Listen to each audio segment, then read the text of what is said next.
Okay, now, where's your emergency? Help me. Where are you at? I'm home. Okay, what's your address? On that day, I had what's called a saddle pulmonary embolism. Blood clot went from my leg into my lung, and when that happens, you start to lose your breath. I actually fainted. I got up and fainted and fell into the walker I was using for my hip surgery. Came to, which I didn't expect to do that. So when I came to, I couldn't breathe. My phone was in the other room. I had to crawl to the other room and reach up and call 911. I was home alone. Tell me what happened. I had surgery. And I think I have blood clot. I think I knew at that point I was having a blood clot and I couldn't breathe, and I expressed that to Amanda, who was the 911 operator that answered the call. You feel like you're about to pass out? Yes. Okay, just sit down for me, okay? I'm still here with you. Our help's already on the way. What I thought was a 30-second call was 13 minutes, and the fire EMS team arrived when I stopped breathing and went into cardiac arrest. You here? Here it is. Jason, can you hear me? And that's where they took over and did all their protocols, and that, from what I've been told, they did all of them in the CPR process to get my heart started again. And then the information that I gave to Amanda, the 911 operator, helped them determine what needed to be done, and I think they just performed and wonderfully and saved my life. I was sitting at my desk and I have a security doorbell notification, and it had been buzzing on my phone, and I saw the EMTs at the door, and that was my first indication that something was wrong. I jumped up from work. I ran down the hall here, and in the midst of trying to get to my car, I was trying to speak through the doorbell. Ma'am? Police officer trying to speak to me, and I was able to give him my phone number because I couldn't. When you're in that moment and your heart is racing, I can't make my fingers work on the phone right. Finally, I was able to speak on the phone, and the police officer said, the way he worded it was like, your husband was having some trouble. They've got him stable. They're taking him to Seton.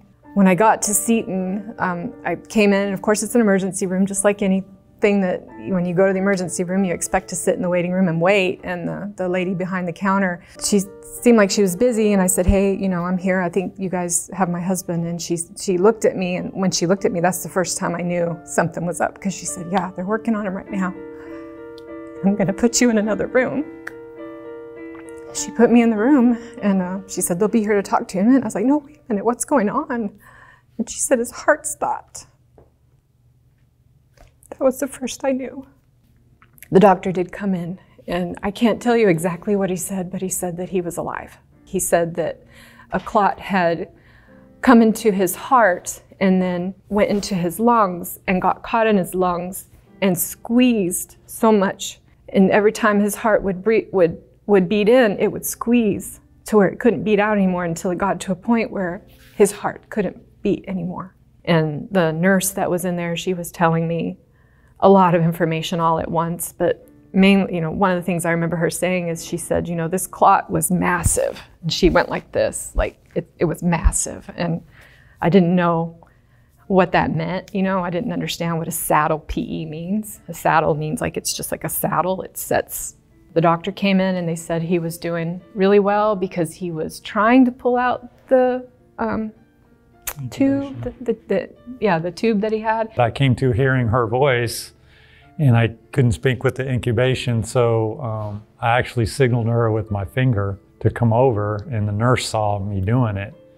And that was amazing, because I had been told that he may not wake up for a couple days, that they were going to actually try to keep him, give him time to recover without being awake. So the nurse was like explaining all the different IVs and everything, and I'm trying to look and understand. She said, oh, look. And I looked, his hands were confined. You know, they had him so where he couldn't move his hands, but he could just move his hand, and he was like moving his hand, and I just ran over to him and I looked at him, and his eyes were open.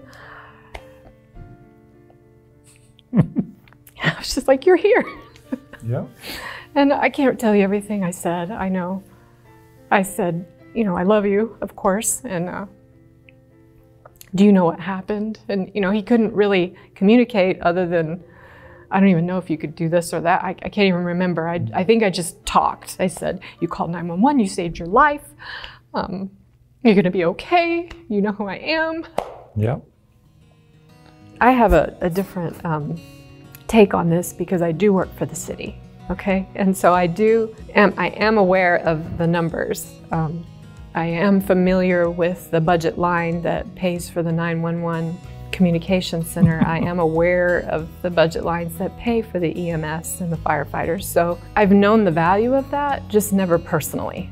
Once all this happened, I asked some questions, you know, like, how does this normally work? How do you train your guys to know how to do what they're doing? Like how, because it's personal now. And I've found out that, you know, we have a very robust system of reviewing calls, reviewing ambulance runs, the folks involved in the leadership, they review them, they make sure that if anything can be learned for the next calls, they take that into account. You know, you hear CPR, you picture, you know, somebody pushing on someone's chest and giving them oxygen of some sort, but there's a lot of other things that go on when you're saving someone's life if their heart is stopped.